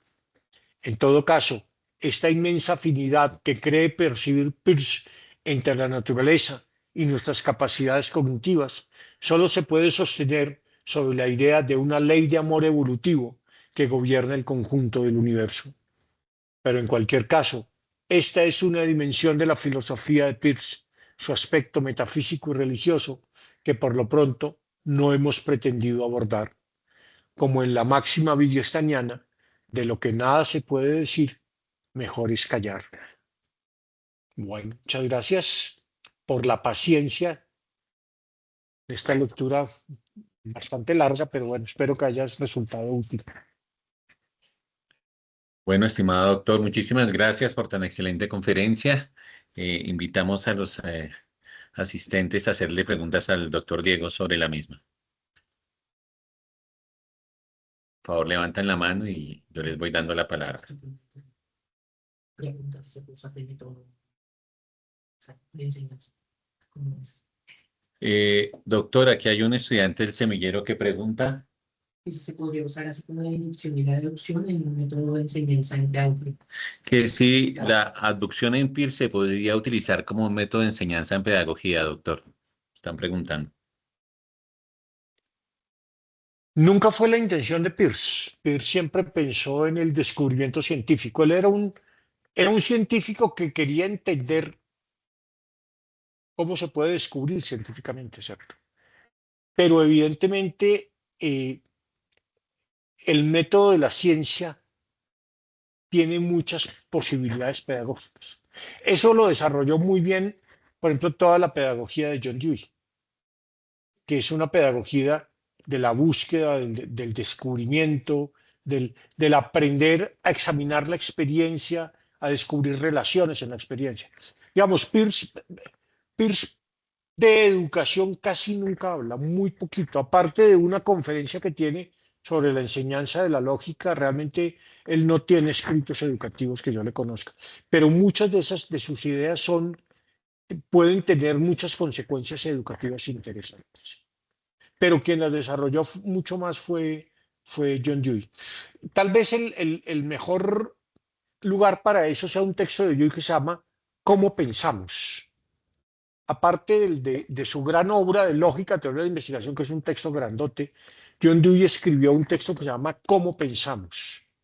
Que es, que es su lógica de la investigación, pero aplicada a la educación, porque es un texto en que trabajó con, eh, con profesores. Ese es un texto absolutamente hermoso. Para mí es el mejor texto de John Dewey, ¿Cómo pensamos?, donde hace un análisis muy interesante del pensamiento reflexivo, pero lo hace pensando en la perspectiva concreta de la educación. Para los que les interesa la educación es maravilloso. Creo que hay muchas intuiciones basadas, intuiciones lógicas de Dewey que están basadas en Peirce, aunque Peirce realmente nunca fue educador, ni le interesó. Él fue profesor por pocos años en la Johns Hopkins University porque era, pues porque era un personaje muy reconocido como intelectual, pero él terminó peleado. Bueno, Pierce era un personaje bastante problemático, tenía muchos líos con el dinero, con las drogas, con otras cosas. Era un personaje bastante complicado.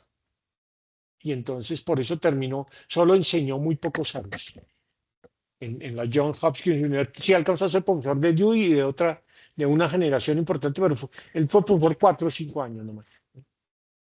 Pero nunca le interesó la educación como tema, pero sí, esto tiene aplicaciones educativas muy interesantes. Muchas gracias, doctor. Eh, Otra pregunta. No ve todo el libro de la conferencia y lo contrasta con los manuales de métodos de investigación, sobre todo en ciencias sociales. Y eso hay un abismo, porque pareciera que los métodos de investigación en ciencias sociales en primera instancia le enseñasen o orientasen más bien cómo se hace investigación, pero en realidad se enfocaría más en cómo se presentan las investigaciones ante la comunidad científica y no cómo se hace investigación. Incluso pondría en jaque los cursos de métodos de investigación en ciencia. ¿Qué opinión le merece esa afirmación? Bueno, usted y yo nos conocimos cuando yo di muchas veces un curso de introducción a la investigación en la Universidad Sergio Arboleda, que era delicioso. Y en ese curso yo nunca utilicé un manual de investigación, jamás. Eh, Todo el tiempo leíamos a Sherlock Holmes. Es que para mí no hay mejor maestro de investigación y de filosofía de la ciencia Hay problemas epistemológicos, etcétera, nunca los he visto mejor planteados que en la literatura policíaca y particularmente en la de Conan Doyle, en los escritos de Sherlock Holmes. Son verdaderamente fascinantes porque ponen todo esto en práctica. Ponen todo esto en práctica. Y yo creo que sí, yo creo que la metodología de la investigación es muy cartesiana para mi gusto. Y entonces parte de una promesa que es bastante falsa, que es la promesa del discurso del método. Descartes tiene cosas fantásticas, pero Descartes lo engaña a uno y todos vivimos de una cantidad de ilusiones cartesianas. El pragmatismo es una denuncia de las ilusiones cartesianas. De hecho, Peirce tiene un texto que se llama, donde cuestiona como 4 grandes tesis de Descartes. Se llama como, ahí se me olvida el nombre exacto ahorita, pero Descartes, ¿qué le promete a uno? Dice, el discurso del método que dice, venga y yo le enseño cómo encontrar la verdad en las ciencias. Es un discurso sobre cómo, venga y yo le enseño y entonces yo descubrí unas reglas, si usted las sigue, pues va a descubrir y le va a mostrar que a mí me sirvieron, ¿cierto? Después dice, no, pero son a mí, yo no estoy diciendo, no se las quiero imponer a nadie, pero sí le está diciendo a uno esta es la manera, ¿cierto? Y esas 4 reglas del método cartesiano son útiles, son muy útiles para cierto tipo de problemas. Por ejemplo, para resolver enigmas lógicos. Las reglas de Descartes son muy claras. No suponga nada, solo lo que sea totalmente evidente. Coja el problema y descompóngalo. Luego vaya reconstruyéndolo, partiendo de lo simple hasta lo complejo, y luego fíjese que hizo una numeración completa, que no le faltó nada, revise cada paso que ha dado, etc. Sí, son importantes, pero es que el mundo no se presenta transparente. Con lo que nos enfrentamos todos los días son consignos, y consignos que son equívocos, ¿cierto? Cuando Guillermo de Baskerville llega al monasterio se encuentra un poco de cosas raras. Unos monjes que aparecen muertos, el uno para tirado entre una tinaja, el otro no sé qué, un monje medio loco que dice cosas extrañas, otro ciego que maneja la biblioteca y es todo raro y todos le tienen miedo, un abad que está enredado, ahí la Inquisición que llega, es un poco de vainas y él tiene que ir paso a paso, ir viendo, captando esto hasta que logre encontrar alguna conexión, ¿cierto? Eso es lo que le dice a Atzo de Melk. Y Atzo le dice, ya encontró la solución, le dice, no, pero estoy muy cerca. Todavía no la tengo, pero estoy muy cerca. Sí, ya lo que le está diciendo es, ya he desechado muchas hipótesis. Los manuales de investigación utilizan el método que se utiliza con los caballos, y es que les ponen ojeras, ¿cierto? Para que solo miren en una dirección. Entonces usted le dicen, usted investigar, formula una hipótesis y luego la demuestra. Entonces hay que demostrarla a como dé lugar. No, lo que le dice Peirce y lo que le dice Guillermo de Baskerville es, usted quiere resolver un problema, abra su mente. Formule la mayor cantidad posible, pues, formule muchas hipótesis y se van desechando poco a poco hasta que encuentre la que es. Y confíe que hay un instinto racional, eso es posible. Pero ese afán de querer encontrar la respuesta pronto de ahí, eso es lo que no nos permite investigar. Esta es una manera de investigar que lo que supone es tener la mente abierta. La abducción lo que nos dice es, a ver, mire detalles, mire cosas, a ver. Y entonces vaya sumando detalles y vaya viendo a ver si esos detalles usted encuentra alguna conexión. Y de golpe usted encuentra una conexión y empieza a seguirla y de golpe se le empiezan a conectar las cosas y usted dice, esta era la hipótesis. Mientras tanto ha desechado otro pocolón de hipótesis, ¿cierto? Pero es la idea de investigar con la mente abierta, ¿no? Por eso a mí me gusta tanto esta manera de ver el asunto. Y por eso yo sí creo que para mí el mejor maestro de investigación es Sherlock Holmes. A mí me encanta. Profesor Pavel, puede formular su pregunta. Claro que sí, no, pues doctor Pineda, muchísimas gracias. Además que es Listo. maravilloso porque esta conjunción entre literatura, esos juegos con Humberto Eco, El nombre de la rosa, Guillermo de Baskerville, trascendiendo un poco el concepto de inducción simple y deducción simple para acercarse a ese concepto de abducción, ya lo decía usted, en torno a la sorpresa y el instinto racional. Y sobre todo el papel quizá de la imaginación. Hay algo que usted también decía muy interesante en torno a Descartes, y es que a Descartes le debemos mucho tanto de lo bueno como de lo malo. Todo lo que fue junto con Newton el paradigma de la modernidad, lo que fue el principio de matemática, también en el caso de Newton, lo que significó la segmentación de la realidad en tantas partes como fuera posible para su estudio, pues hoy por hoy nos implica nuevas formas de pensarlo, tal como se está planteando desde ese concepto de la abducción, tal cual como también se hace quizás del concepto de la religación, inclusive la física cuántica, los teóricos de la complejidad hablan un poco del tercero incluido, rompiendo un poco esa lógica aristotélica y cartesiana, con inclusive elementos experimentales, donde también el tema de la imaginación y de las posibilidades o de la amplitud de posibilidades de sentido se abre de forma muy interesante. Ya lo decías, te venía escuchando que si bien en efecto con Peirce no hay una relación necesariamente educativa, pero en tanto licenciatura en filosofía sí también estaba como pergeñando una pregunta en esa dirección, pues teniendo en cuenta el ejercicio de también pensar en torno a algo que como reto civilizatorio hoy por hoy nos demanda mucho, que es el tema de la educación precisamente. Y en ese punto quería preguntar hasta qué punto la abducción de Peirce, tal cual como se está presentando en esta interesante disertación, permite pensar una pedagogía del descubrimiento, donde el error no sea corregido inmediato, sino trabajado como condición de pensamiento. Esta pregunta, ¿por qué es relevante a la luz de hoy? Porque el tema de la precisión algorítmica también se está volviendo un enorme reto en el proceso educativo. Entonces, el error cada vez, si bien ya desde el concepto de modernidad viene siendo bastante vapuleado, el concepto del error y la incertidumbre cada vez gana en un lugar privilegiado como una expresión misma del conocimiento a partir de la imaginación y la creatividad. Entonces quisiéramos como hacer esa conexión, si es posible, si no es posible, conectar la pedagogía del descubrimiento como condición del pensamiento, si crees que sea viable esa posibilidad. Sí, yo creo que sí. A ver, voy a empezar y voy a empezar por lo primero y lo conecto con lo último. Al principio usted habló de una cosa que creo que es interesante, que es la relación entre lógica e imaginación. A menudo las oponemos, como si la lógica fuera el enemigo de la imaginación o la imaginación fuera el enemigo de la lógica.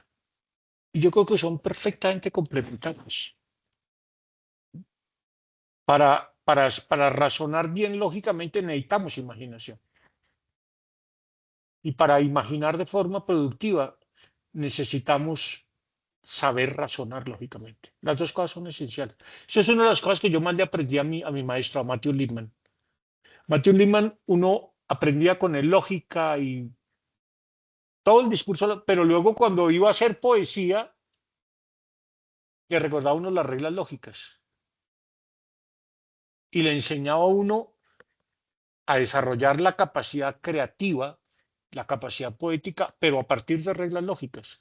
Y en muchas de sus novelas, en una particular que se llama Susi, lo hace muy bellamente. Entonces uno no tiene por qué excluir la lógica de la imaginación o separar la lógica de la imaginación. Más aún, yo siempre he dicho que la imaginación, en primer lugar, es un asunto lógico, porque es hacer un análisis de posibilidades.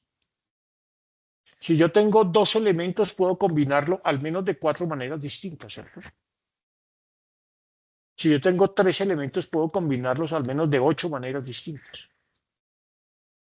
Y si yo tengo 4 elementos, puedo combinarlos al menos de 16 maneras distintas, ¿cierto?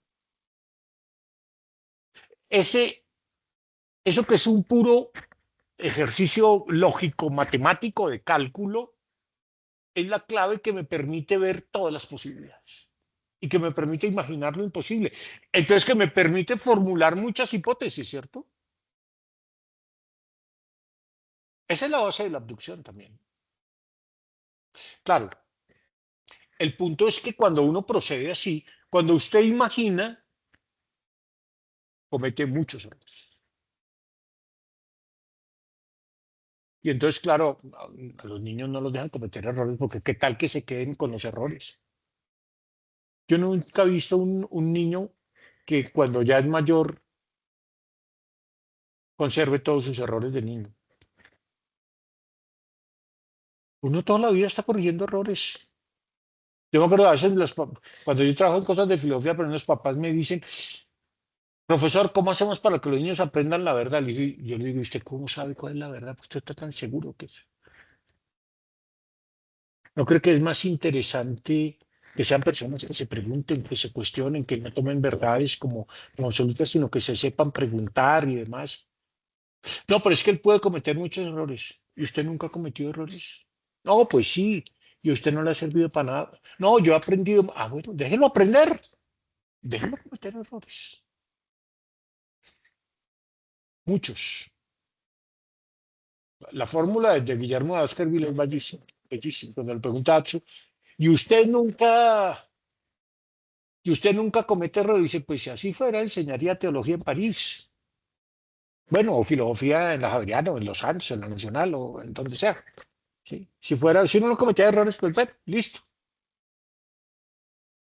Pero uno comete muchos errores. Lo importante es cometer muchos para no hacerse el esclavo de ninguno. Para no hacerse el esclavo de ninguno. Entonces yo pienso que el error tiene una función. Claro, el error tiene que tener para que el error tenga una función, tiene que tener un sentido, ¿cierto? Lo que es absurdo es que yo cometa un error y siga cometiendo el mismo error toda la vida. Ese es el tonto que no aprende. Entonces yo creo que sí, yo creo que nosotros tenemos que recuperar el error como elemento esencial del descubrimiento. Y tenemos que aprender muchos errores para descubrir una pizquita de verdad. Una verdad que todavía sigue siendo probable, ¿no? ¿Cómo llegar a una verdad probable a través de una serie de errores seguros? Me encanta esa fórmula. Además, creo que esto tiene un componente ético y político, ¿no? Que es el componente ético y político del pragmatismo, que es el énfasis en la falibilidad. Listo, busque, confíe, busque, crea que usted puede descubrir, pero no crea que es infalible. No pierdan nunca la perspectiva de la falibilidad. Esto supone un espíritu experimental.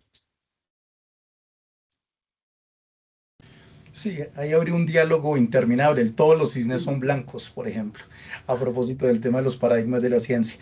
Y sí, inclusive en la física, ahorita el concepto de la lógica del tercero incluido, que pues es como una respuesta física al concepto del tercero excluido aristotélico, pero que sigue aplicando el principio de la lógica. Y desde ahí, por ejemplo, también se enfoca en el principio de la religación moriniana, que también resulta muy interesante. Y esa relación matemática, lógica, literatura, con el endecasílabo de Petrarca, por ejemplo, en los sonetos. Entonces, cuando uno, en lugar de contravenirse, permite religar, creo que ese es un principio fundamental de la creatividad que por supuesto está sujeta al error. O sea, sería maravilloso, pero sería una conversación muy larga, maestro. Muchísimas gracias por esos valiosos Vale. comentarios. Doctor, una última pregunta. La filosofía en los territorios. Imagínese que Andrea Milena Gaviria Montes, que es estudiante de la licenciatura en filosofía, escribe desde Timanáhuila, Vereda Quinche, y formula esta pregunta. ¿Cómo puede utilizarse la abducción de Charles Sanders Peirce en la resolución de problemas dentro del aula o la vida cotidiana? Yo creo que hay muchos enigmas que se pueden plantear. Los enigmas ayudan a desarrollar el razonamiento deductivo, pero se pueden inventar también enigmas que desarrollen la capacidad abductiva. Pongo ejemplos. Yo ahora les he contado a los que conocen, pues ya terminé de escribir, el domingo terminé de escribir un libro sobre fútbol con Santillana, para hacer una cosa que se llama la Copa Compartir, que se hace en colegios de Latinoamérica, eh, que es una reflexión cultural en torno al fútbol, el fútbol como cultura. Y entonces yo creo muchos materiales de eso. Entre otras cosas, por ejemplo, inventé una cosa que se llama la cena de los dioses del fútbol. Es un enigma lógico. Se les dan unas claves a los estudiantes y ellos tienen que construir una serie de elementos conceptuales y construir una forma de razonamiento que les permita decir quiénes son los que asisten. Son 6 jugadores de distintas partes del mundo que tienen que resolver. Esa es una forma, por ejemplo. Pero ese es el típico enigma lógico que usted resuelve razonando bien. Pero, por ejemplo, una cosa interesante es el planteamiento de retos intelectuales que tengan el carácter de problemas sociales, ¿cierto? Por ejemplo, no todos los libros que escribí para Santillana y la SIEC, que es un libro sobre la paz, los que le interesen esos libros, después les puedo, son de libre circulación, podemos compartirlos sin ningún problema. Uno de los asuntos es que los estudiantes tienen que crear una estrategia. Es una ciudad, yo tomé de modelo la Buenaventura, una ciudad muy violenta, donde hay problemas de delincuencia muy graves, pero donde las mujeres empiezan a hacer un trabajo muy interesante de enfrentar a los grupos armados. Y finalmente una de ellas sale elegida alcaldesa y tiene 4 años para hacer un plan de paz. Y entonces se tienen que reunir todos a proponer ese plan de paz que sea articulable en un tiempo específico, etcétera, que sea. Ese tipo de cosas ponen en acción muchas capacidades cognitivas, ¿cierto? Entonces yo creo que lo que mejor educa es resolver los problemas prácticos de la vida cotidiana. Para eso hay cosas que hay que prepararse. Yo diría, por ejemplo, yo siempre recomiendo leer a Sherlock Holmes. Es maravilloso. Se puede leer, yo lo leía con mis hijos desde niños y es delicioso. Y hay muchas estrategias para trabajar con Sherlock Holmes.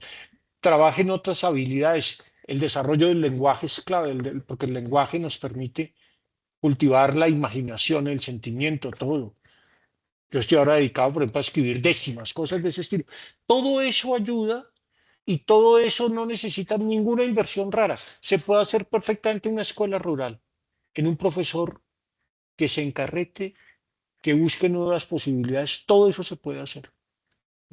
Lo digo porque alguien habló la matemática de los endecasílabos en el soneto, por ejemplo. Sí, el saber seguir reglas es clave, ¿no? Saber hacer una décima, una redondilla, escribir coplas, escribir sonetos, escribir cuentos. El cuento desarrolla la lógica y la imaginación al mismo tiempo, ¿no? Porque un cuento es un ejercicio lógico, ¿cierto? Es pensar en una hipótesis y desarrollarla. No solo hay hipótesis científicas. Peirce está hablando sobre todo las hipótesis científicas, pero hay hipótesis fantásticas. Un gran escritor italiano, Gianni Rodari, trabaja con esa técnica y trabajaba mucho con los niños, con hipótesis fantásticas. Entonces los ponía a contar, bueno, ¿qué pasa si un día todas las cosas caen hacia abajo, ¿cierto? Un día las cosas empiezan a caerse hacia arriba. ¿Qué pasa? Los ponía a contar eso, ¿cierto? No solo su imaginación se desataba, se imaginaban cosas fantásticas, sino que los ponía sobre un supuesto a razonar en coherencia con ello, ¿no? El ejercicio lógico es a la vez ejercicio imaginativo. Infinidades de cosas hay que hacer. Y trabajar en este tipo de cosas no suponen tener ningún gran recurso. No hay que comprar 20 computadores ni retroproyectores. Los ejercicios básicos que desarrollan la imaginación, el intelecto, que desarrollan todas nuestras capacidades mentales, son baratísimos. Lápices y cuadernos y algunos libros que son interesantes. Y si el maestro se prepara para desarrollar eso, uy. Yo conozco maestros rurales que hacen cosas bellísimas. No sé, hay una persona que hizo un comentario largo, Rafael Eduardo Rodríguez, no sé si alcanzamos a leerlo y a decir algo. Doctor, pues ya desafortunadamente ya estamos sobre las 6, Vale, pero me dice. Listo. No, pero esa fue la agradecemos. misma pregunta, esa fue la misma pregunta que yo hice. Ah, bueno. Bueno, muy bien. Bueno. Entonces, doctor Pineda, agradecemos muchísimo su excelente conferencia, las explicaciones con relación a las preguntas. Nos deja pensando, como siempre, en muchísimas alternativas. Sí, doctor, diga. No, los invito a 2 cosas. Ya les dije uno, los libros que les dije, para los que estén interesados, me escriben y se los puedo enviar. Son libros inspirados básicamente, en principio, en las doctrinas de los papas, pero no son libros dogmáticos. Y hay una cantidad de ejercicios que pueden ser útiles para los maestros de distinto tipo.